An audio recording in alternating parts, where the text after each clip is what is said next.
నెల్లూరు నవాపేట పరిధిలో ఆర్కే నగర్లో ఓ car bike దగ్ధమయ్యాయి. గుర్తు తెలియని వ్యక్తులు కారు బైకును దగ్ధం చేశారు. ఆర్కే నగర్కు చెందిన శ్రీధర్ ఇటీవల కాలంలో లారీ ఓనర్స్ అసోసియేషన్ సభ్యులుగా నియమితులయ్యారు. ఈ సందర్భంగా ప్రత్యర్థులు ఈ దారుణానికి ఒడిగట్టి ఉండొచ్చని శ్రీధర్ ఆరోపిస్తున్నారు.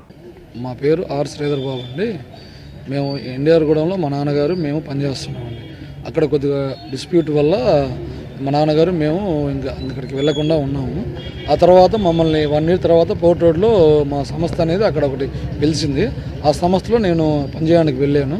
ఇప్పుడు అక్కడ ఏం జరిగిందంటే ఆ సంస్థ డెవలప్ అవుతుందనే ఉద్దేశంతో లారీ అసోసియేషన్ వాళ్ళు, నెల్లూరు జిల్లా లారీ అసోసియేషన్ వాళ్ళు ఏంటంటే నన్ను అక్కడ పోనీయకుండా చేయాలి అంటే నాకు బెదిరింపు కాల్స్ కానీ ఇది కానీ మొత్తం జరుగుతూ వాళ్ళు అంటే కొంతమంది ఎవరో వ్యక్తులు మనకు తెలియదు పేర్లు అనేవి వాళ్ళు వచ్చి మేము ఏమైనా చేస్తాము ఏదైనా చేసేదానికి ఆస్కారం ఉందని చెప్పి వాళ్ళు బెదిరించారు.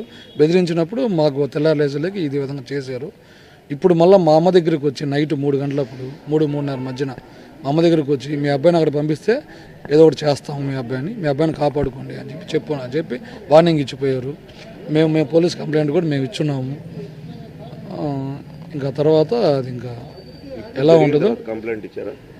జరిగిన తర్వాత రాత్రి సిఐ గారు ఎస్ఐ గారు మొత్తం అందరూ వచ్చారు. మేము 1 o'clock అదే 1 లేదా 1:10 ఆ సమయానికి మా మావయ్య ఇల్లు ఇది. మా మావయ్య గారు ఫోన్ చేశారు, ఎవరు ఎక్కడైనా జరుగుతుంది రా అంటే మేము వచ్చేసాం. అందరం వచ్చింది. ఫైర్ ఇంజిన్ వచ్చింది, సిఐ గారు వచ్చారు, మన 2 సిఐ గారు వచ్చారు, కానిస్టేబుల్స్ అందరూ వచ్చారు. అందరూ వాళ్ళే పాపం నీళ్లు పోసి అంతా చేశారు. ఎందుకంటే ఆ చుట్టుపక్కల మళ్ళీ ఏమన్నా డ్యామేజ్ అవుతుందేమో అని మళ్ళీ ఉద్దేశంతో వాళ్ళంతా ఇచ్చేశారు. కానీ ఏంటంటే మేము ఇదంతా అయిన తర్వాత మళ్ళీ మా ఇంటికి వచ్చి మా అమ్మగారిని పిలిచి వార్నింగ్ ఇచ్చిపోయారంట. కానీ ఆమె చీకట్లో మరి గుర్తుపడతలేదు, తెలియదు. ఆమె కూడా ఇంట్లో ఉంది కాబట్టి పిలిపించాను, మాట్లాడిస్తాను. ఏంటంటే ఇక్కడ మా వీధిలో సీసీ ఫుటేజ్ ఉంది. ఆ టైంలో ఎవరు తిరిగారు ఏందని కూడా మేము కంప్లైంట్ పెట్టున్నాము. సార్ వాళ్ళు వస్తామన్నారు. ఇప్పుడు సార్లు వచ్చి ఇంకోళ్ళు తేల్చిన తర్వాత ఇంక మాకు న్యాయం చేయాల్సిందిగా మేము కోరుతున్నాము. అది లారీ అసోసియేషన్ వాళ్ళండి, నెల్లూరు జిల్లా లారీ అసోసియేషన్. పేరంటే ఏముండదు, లారీ అసోసియేషన్ అంటే ఎవరైనా మాట్లాడచ్చు. ఇప్పుడు ఎవరైనా అందరం ఉన్నాము. ఇప్పుడు నేను బాధితుడిని, ఎవరైనా కోపం ఎవరైనా మాట్లాడచ్చు.